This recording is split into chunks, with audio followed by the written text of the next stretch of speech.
thank you again for tuning in to another episode of Historia. We are now at episode 3 of our segment ESL Teaching in Focus. And today we will be having another guest. She is now in Dubai. Her name is Joanna Oligo. Welcome to the show. Hi, hi Kim. Good morning, and sorry, good morning from Dubai and good afternoon in the Philippines. Thank you for having me in your podcast. Yes, I'm super excited to have you on. And now I want to start, or what I want to start for my listeners is to have you introduce yourself. Please tell us a little bit more about who you are and what you're working on today or what you're enjoying right Mhm. now. All right, so just I mentioned earlier, I just came from jogging. So at this time, it's summer vacation in the UAE. So every morning I'll go um, jogging or going to the beach because beach here is like 15 to 30 minutes away from the bus. So I came here in the UAE when I was 21 years old. I've been working here in the UAE for the past 5 years, and currently I am working in a British school, and I have been enjoying my life here in Dubai for the past 5 years. Yes, that's awesome. Given that Dubai, when you say Dubai, it's a very progressive, it's a progressive place, right? A lot of people all over the world come to that particular place to do business and enjoy life, right? Yeah, So it's all about golds, fast cars, Guinness Book of Records, highest building, and all the money of the sheiks everywhere. yeah, I agree, right? You can see the supercars everywhere, and all the riches of the world. It's all Yes. in Dubai. Right? So now, my next question is something that I ask with most of my guests, right? So, how would you describe a day in your life? Like, kindly talk about your routine. You mentioned to me earlier that you are going to the gym, right? So Mm-hmm. aside from going to the gym, what do you usually do if you're not teaching? And Um, other stuff. Yeah. if it's work days, I would just have like same thing. So I'll wake up 5 a.m. and then our boss will pick us up, then drop off in the school. We'll work 8 to 5, not really 8 to 5, 8 to 4:30, then go home. Usually, if I have the energy, I would go for a walk or run around my community, or if I don't have time, I will have a Zoom meeting for my tutor. So after working hours, I still do some tutors with my old student in the homeschooling before. But on weekdays, you would probably find me in some coffee shops, beaches, or um, malls in Dubai, because here it's not natural. So people are just building stuff where you can enjoy. So it's all about malls, and natural beaches, and different hanging out spots for expats and for locals. Wow. All right. I love your routine there. Coffee. I love coffee as well, for sure. And also man-made beaches, right? And Mm-hmm. buildings all over the place. So that's a great place to hang out. So really awesome. Really awesome. So I want to go with now. I usually call this your origin story. Right? So what's interesting is that just like some of my other guests, right? Actually, huge percentage, like 40 to 50% of my guests are graduates of the same university as me, right? Yes. And what's even more interesting is that we were in the same organization, right? Little Theater. Right.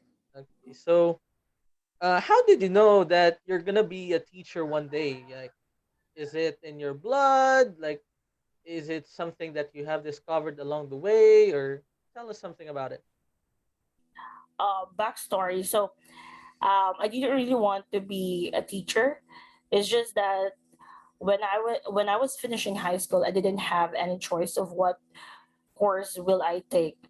And my cousin was like, "Oh, I think your personality fits for special education because I have a bubbly personality, outgoing personality, positive personality, and it really fits for children with special needs." So she said, this course will give you a lot of earning if you work in different countries or even in the Philippines. It will give you an advantage because the salary is big for this course. And I was like, okay, I will try. I didn't even take any uh, entrance exam to different university. I just took Western State University, and by the time I passed, I got good percentage in my entrance exam, and then I took some. I didn't even take different courses. I was just like, okay, special education because she said it's good for me. So I took the entrance exam in the College of Education, and then I passed special education, and that's it. I didn't even like when I was young, I have this uh, love for teaching or something like that. But most of my family members are teachers, like my sister, my aunt, some of my cousins are teachers, but it didn't go to me that, oh, I want to be like them. When I was in college, actually, I just wanted to shift a different course. I wanted to focus more on media and arts. So I was thinking about advertising and stuff, but then at that time, it's a bit expensive course. So I just stayed in special education, and as the course went through, I just love what I'm doing, and I love being with children with autism, with children who are deaf or mute, with children who have Down syndrome, and slowly it became a passion to help those children. And even when I work here, the first part-time job that I did was working with this boy who has autism, and then from then on I kept working in different schools who has um, SEN program or special education needs program in the UAE. But yeah, it's not about like it's a fire on me. It's like I've been dreaming about this when I was young. It just grow deeper as I move along in my course and in my journey as an educator. Oh, that's amazing. I really love the when you mentioned about that. Oh, I don't love it. It's just a choice because it has a lot of money, and it's true. It's true, right? Teaching, the teaching courses in the Philippines, especially when you have passed the licensure examination, right? It Yeah, gives you a higher grade salary. I definitely right. agree with that. And even in the interview, you know, when in every college in the in West, you have to have, or I'm not sure in your college, but in our college, in College of Education, some of the you will have to go through interview in order for them to accept you. So there's like exam and interview. And I already passed the exam, and then we will go through the interview. And like I think it's a panel of professors who were asking, why did you choose SPED? And I was just like, because the salary was big. I was just answering straight to the point because I don't have like other teachers or other classmates or batchmates. They were like, oh, because I have a neighbor, I have a family member who has special needs, or they have like emotional stories of why they became a special education teacher. But for me, like direct to the point, it's just all about the money and stuff like that. I didn't have like a big soppy backstory or emotional story. Why did I take special education as a course? Right, I love it. So, one thing that is that made you stay is because you learned to love it over time. So that's really amazing. Love it. Now, moving forward to the next question. So kind of talk about the the education system in Dubai. Like, how do you describe the students there?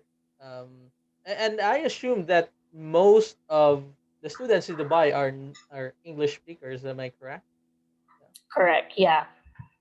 So, can you tell me more about the education system in Dubai? Like, how's it different to other countries? It depends on which school you are going to enroll. So there are different curriculums here. So you have British curriculum, American curriculum, even Philippine curriculum, Indian curriculum. It depends. So it depends also with your budget.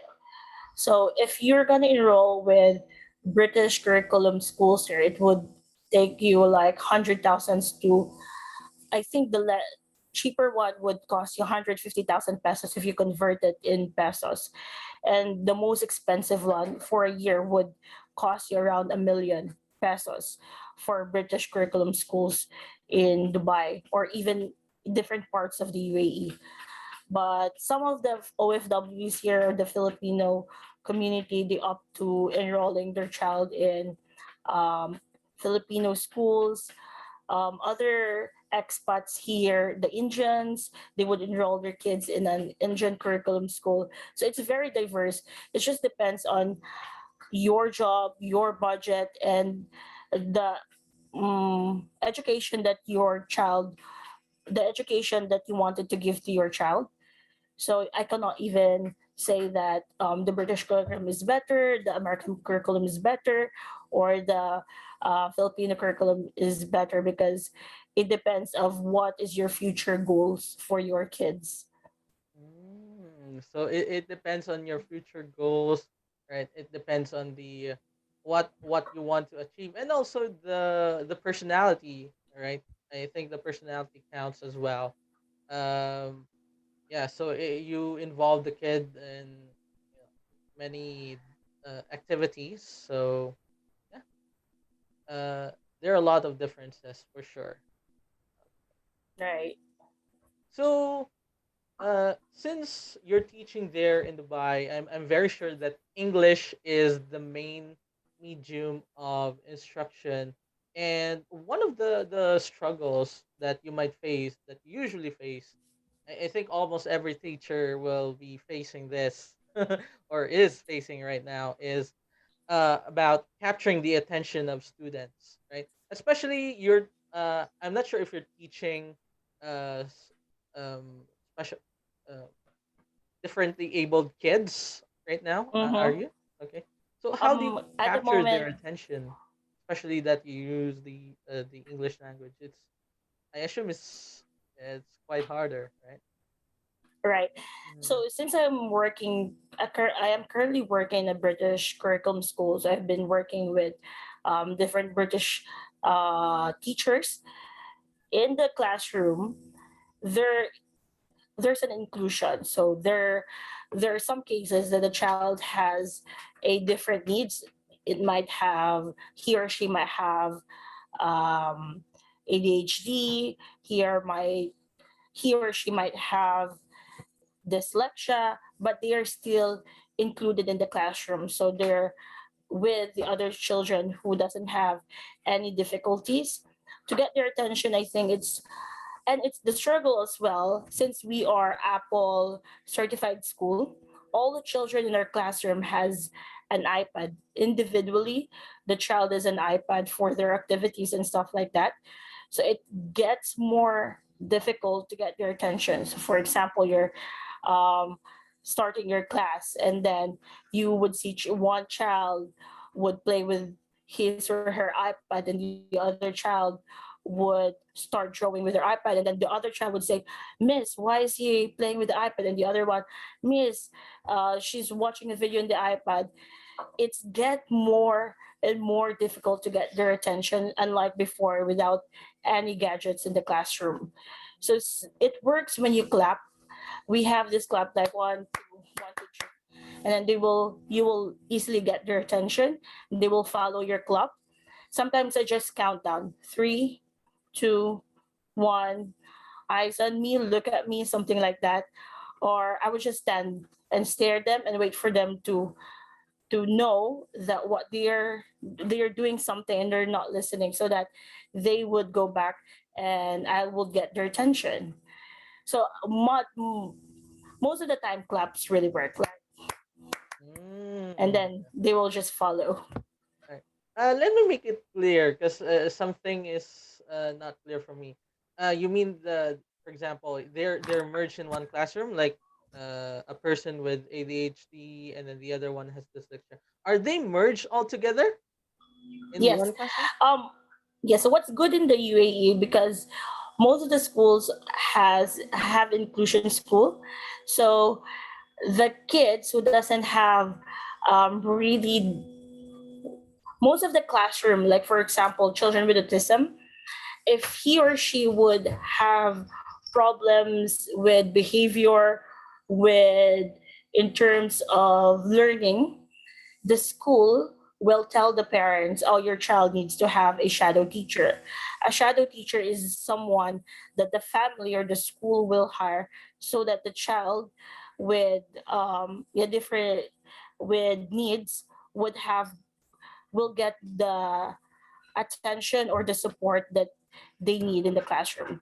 So there will be a classroom teacher, which is if you are in a school, it's probably British teachers or from UK, from Ireland, something like that. And then you will have assistant teacher, which what I'm doing right now. I am an assistant teacher in the classroom. And then if there's a child who has needs, here we call the children with special needs, children of determination. So if there's a child of determination in the classroom and it hinders it hinders a child to learn, you need to hire someone to be that child one-on-one teacher. So basically there's like three or four teachers in the classroom, and the group of students it's different as well. Unlike in the Philippines, it would take around 50 or 45 in the classroom. Hmm. In our classroom is just maximum of 25 kids. Oh. So the ratio is really good for children and the teacher, and it won't be really hard for the teacher to teach that group of students. Mm, I love the ratio 1 to 25 students. That's the Because the more maximum.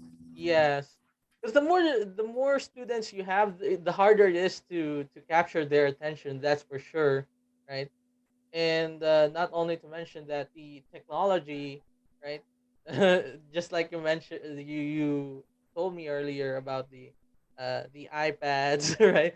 One is watching Yeah. Cocomela, the other one is playing some games, Subway Surfer. So yeah, it's double the challenge, but yeah, at the same time, if you manage to uh, get their attention, I think it's much fulfilling, right? It's so fulfilling. Yeah, it gets better.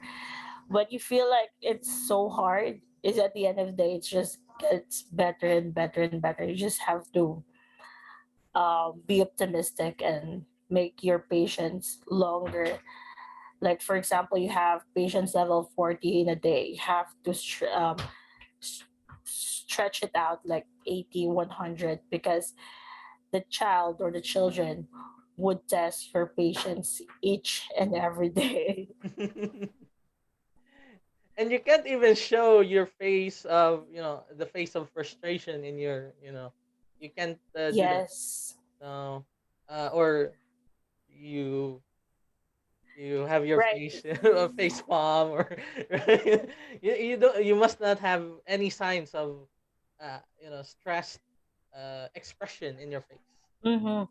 And like with your words, even you're very frustrated with what the kids are doing, or when you're answering back, you have to be careful with the words that you're saying, because right now I'm teaching year two, which is 7 years old, and then they're copying you. The words that you're saying, they're copying, or worse, they will tell their parents, "Oh, my teacher said this to me this day." Unlike like younger kids, like 4 or 5, you can pretend that it didn't happen. But for them, words by word, word by word, I mean, they would tell. it to their parents. So you have to be cautious, you have to be careful. And of course, you have to think that whatever you say will have an impact to each and every child in the classroom. Oh my, that's what I can see. It's very crucial, especially learning stage for 7 and 8 years old and 8 year olds, right? They start to absorb more information. They start to gain more interest, unlike in 4, 5 years old. Their attention is not that uh you know how would I say it? I don't know, but yeah, it's they have this different kind of attention compared to 7 or 8 year olds, right? Okay. And became more reasonable, like they will answer back. If you Yes. told them to do something like this, and they will question you, they will question your authority. Why would they do that? Or they will come up of like thousands of reasons why they did something they're not supposed to do. Oh, oh my, very challenging indeed. Wow. Okay, so at this point, I want to know about your first class. Like, what was your first class in Dubai? Like, what did you teach? How was it like? And what did you realize after that class? Since I didn't have much experience in classroom settings in the Philippines, because after I finished my board exam, I flew here in Dubai right away. So I'm a fresh graduate. I've been working as a English teacher for Koreans for like I think few months, and then after the results came, I passed the board exam. Then I went here in the UAE because my sister was here before, and at the time, since I don't have any classroom setting, that was my first time to work in a primary school. So the first class that I worked with was FS. So basically, FS is foundation stage, which in Philippine curriculum it's kindergarten. So it's kindergarten two. I've been working with KG2 or FS2, and it was really good experience because I love kids. I enjoy being with kids. And as I mentioned, I have two other teachers with me. I have a classroom teacher, then I have a at the time I was working as a shadow teacher, not even as an assistant teacher. So it was good because I was just focusing in one child, but at the same time I was helping the whole class. And at that time it's just the three of us, but the number of students in the classroom is just 12. So each of us would like three kids, and it's not hard. Every day it's just like you're playing with the kids and you're just having fun. And the people around me, my colleague, my mentors, the management was really good. So I didn't have like a hard time doing working in a conventional school, even though I don't have any form of experience way back in the Philippines. And it's great. I have learned a lot. I've learned a lot from the people I work with, especially the classroom teacher that I work with, since our curriculum is really different with the British curriculum. How they are teaching maths, how they are teaching phonics, how they are teaching uh, reading. So it's quite different. And every day, as the child I'm with is learning, I'm also learning with him. And yeah, until now, it's if I look back, I'm really grateful for the first job I have here in the UAE. Wow. And I'm really happy that you're staying there for a long time now. It means that you're really happy with what you're doing, right? And I'm sure that uh, you'll continue this for the long run. Yeah, that's for sure. I hope so too. Okay. So in this podcast, I usually talk about positive things, right? So I want to talk about this time. I want to talk about discussing about something that you regret, right? Teaching students. Was there a time that you almost regret teaching kids? right? Almost made you want to give up, or something like that. And how did you cope up with it? I don't think it's a regret. I never had a regret working with the kids because I take this as a uh, my learning curve as well. I have frustrations. I have time like why am I doing this? Why am I mad? Why are the kids aren't listening? Something like that. I have questions, but I don't regret doing what I'm doing because every day would, at the end of the day, even though the kids are really hard to work with or to teach, there will be like a silver lining. It's very Miss Universe like, but there's always silver lining at the end of the day. Sometimes they will just hug you, they will make Oh. drawings for you, they will make cards for you, and they will say things that you didn't really, you think it doesn't matter, but then sometimes they will just say, oh, thank you for teaching us things like this, or they will just hug you. Back then when there's no COVID, so a lot of kids would give you hugs, uh, and that's one thing I miss, because now in the school hugs is prohibited, or hugs are prohibited in the classroom. So we don't get as much hugs as I get before. But yeah, at the end of the day, there will be good things that will happen, even though you will started your day awful, you started your day not so quite well. Yeah, I never had regrets or anything. I love it. The the hogs, they're so heartwarming. It's something that you didn't expect, you know, right?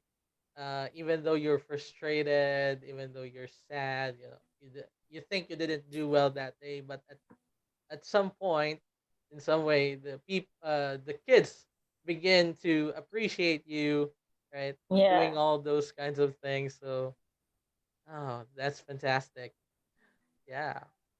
this kid has the power, like they will make your um emotions get worse, but then in a snap they will make it a lot better in just a Oh. snap. Like a hug, a smile, or just one word, they make things better after a long day of uh, stress, a long day of difficulties, a long day of problems.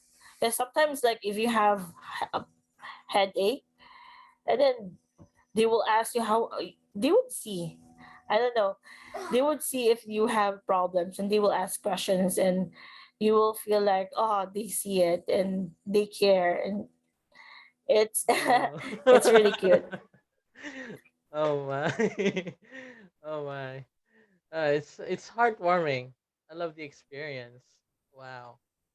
I also, I'm teaching uh kids as well in an Mm, online setting, and yeah, I get to play with them, and they do things out of the blue sometimes, right? They begin to yeah. appreciate you. That's what they do to me as well. In in some cases, for sure.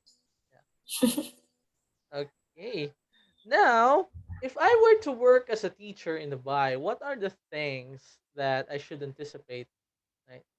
What are the things that I should know, or the culture, or the customs there? What are the things that I should know about?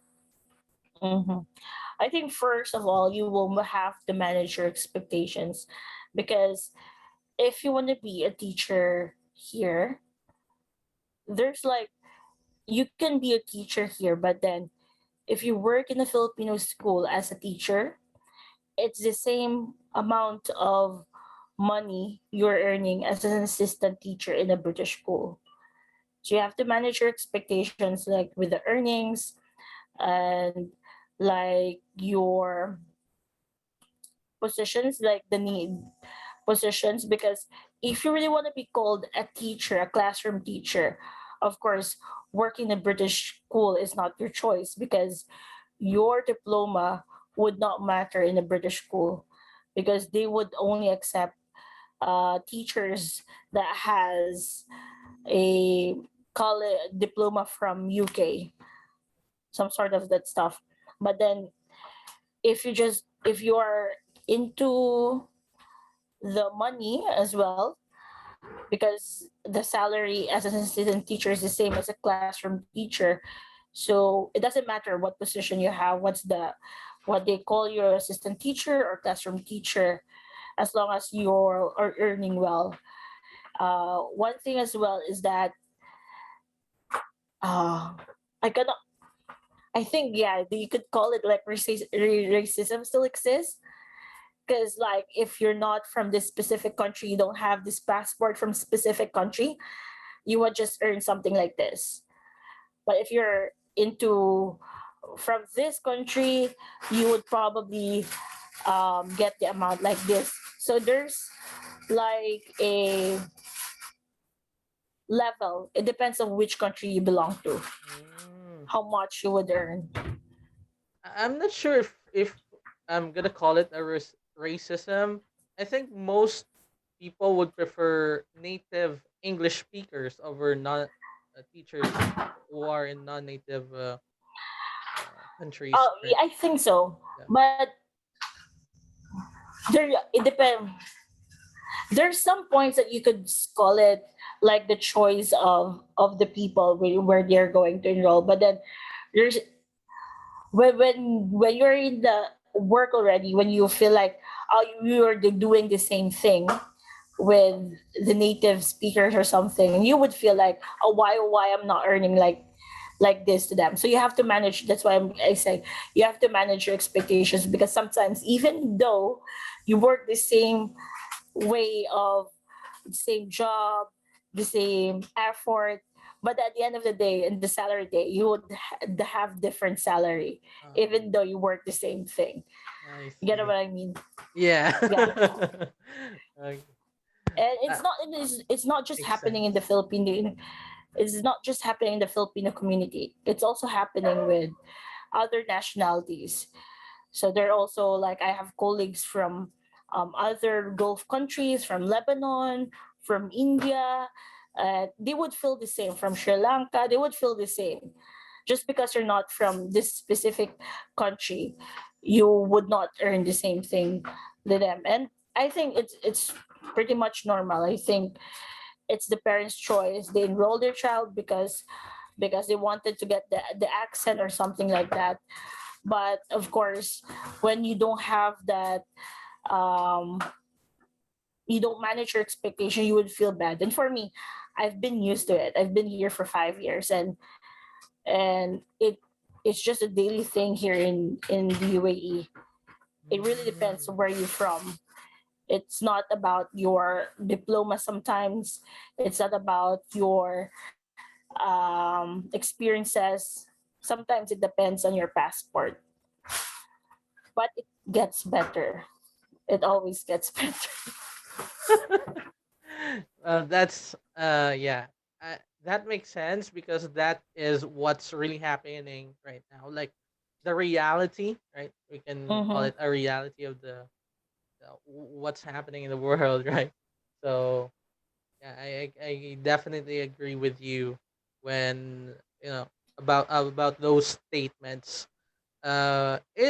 It might take a long time to eradicate those kinds of things, but Mm-hmm. yeah, we're still doing our best to make the society Yeah. better. No, okay, and all those Yeah. kinds of yeah, Millennials are making things better. yeah. We'll change. Okay, so I want to know what's next in your life at this point. Like, what will be your long-term goals, your vision? Like, uh, what's next? That's a great question. Even before I finished university, I really wanted to have my own school, but I don't want to teach in that school, if that makes sense. I want to own it, like manage it, manage people. I think I'm more on managing. Teaching, I like it, but um, the the daily chore of preparing the lesson plan, that's what I don't like. Like preparing the lesson plan, the visual aids, Ah. that's the thing I don't like in teaching. So I felt like it's not for me, but I wanted to have a school for children with special needs. And I think it would be affordable school that those families cannot afford to enroll their child in a because we don't have a lot of special education Correct. schools, pet school in, especially in Iloilo City. If we have, it's expensive. Also, it the public sped school, they only accept very few students because of course the classroom is not enough for the number of students who wants to enroll. So that's my vision. That's what I wanted to do. I wanted to um, work with the people I work with, like the British teachers that I work here. I wanted to get in touch with them so that we will still have quality education, and I could get to emerge the students here to students in UK, Ireland, Scotland, so they will have interaction because we feel like they're sometimes, I think now it's getting better, like white supremacy. So we feel like if they're like white people going to Iloilo or other places, oh, they're white, they're American, they might be rich, they might be, we have this kind of mindset. And I want to um take that mindset. I want to give them the experience like, oh, we are all equal. Doesn't matter of your color, doesn't matter where you're from, doesn't matter of your accent. I want them to emerge so that they won't feel they don't feel like those people from Europe or America have is much better than them compared to the people here. I have this not issue, what they call, like passion, where I want us Filipinos to feel comfortable talking to other nationalities without feeling um, insecure about ourselves. There's, I think there's still it still exists. Like when you see someone that foreigners in that comes to our city or something, like they would feel like, oh, they are amazing, they're like artists, the starstruck factor. With when and I and not gonna lie, I felt that before moving here, before meeting different nationalities. I felt like, oh, they might be very rich, they might be this, they might be blah blah blah. I have this preconceptions of what they're like, but in reality they're just the same with us. Day by day they're just living their life just like us. Yeah. So that's my end goal. And also probably have school, other businesses, and yeah, connect the kids to emerge in different countries so that they would feel proud of themselves as well. Yes. I think it's much more possible now because of the advancements of technology, Yes. today's teleconferencing, right? Yeah. So yeah, I think it's that goal is coming to fruition very soon. For yeah. Okay. So Inshallah, as they say here. yes. Okay. Do you have any advice, pieces of advice to people who might want to be a teacher in Dubai or becoming a teacher one day? Mm. I think if you want to be a teacher, it's a really fulfilling job. It's in the Philippines, it's not on monetary things anymore. It's just all about passion. But then know that when the kids grow up, they remember their teachers, and then you don't know who you can change life. So maybe there's like one of your student might be the next president, might be.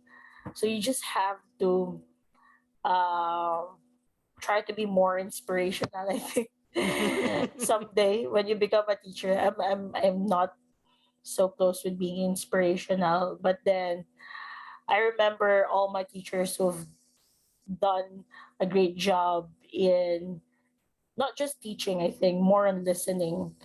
So if you want to be a teacher, don't focus more on the academics. Think focus as well in their morality, focus in their emotional growth, focus in the experiences that you can give to them, and else just do, I think, live each day in teaching, like, because each day is a different day. So if you will caught up with what happened yesterday, you will just feel, you will just have a bad day, and you would feel like teaching will is not for you. So what happened yesterday, move on, because every day is a new experience in teaching. And yeah, enjoy the journey of teaching. Very good. Amazing, amazing pieces of advice. Love it. Now, one more thing before we end this episode. Where should we follow you on social media? Social media All handle. right. I have Instagram, but it's more on private account. So I also have Twitter. It's also private. But yeah, it's all at Joanna Hay. Okay, at Joanna. Hey, JOWANNAHEY. Joanna Hay. Oh, okay. There we go. Joanna. Hey. All right. So, if you have any questions, for all my listeners, to all my listeners rather, if you have any questions about teaching in Dubai, about the system, if there are more questions that we haven't tackled here, or personal questions, you can ask Johanna by uh, reaching her on Instagram, Joanna Hey. Yes. And Uh, great. all right. Thank you so much, Kim, for having me. And God bless with whatever um, podcast you will feature, or whatever topics you will go through in your next episodes of your podcast. And I really appreciate for you for inviting me in this podcast. I'm not really used to this, but then it may you make it more comfortable. We're just Uh, having a conversation, and that's great. yes, indeed. Thank you. Thank you so much as well, Johanna, for being on. It was a fun experience, and yeah, looking for the next one. All right. All See right, thank you. you. See ya.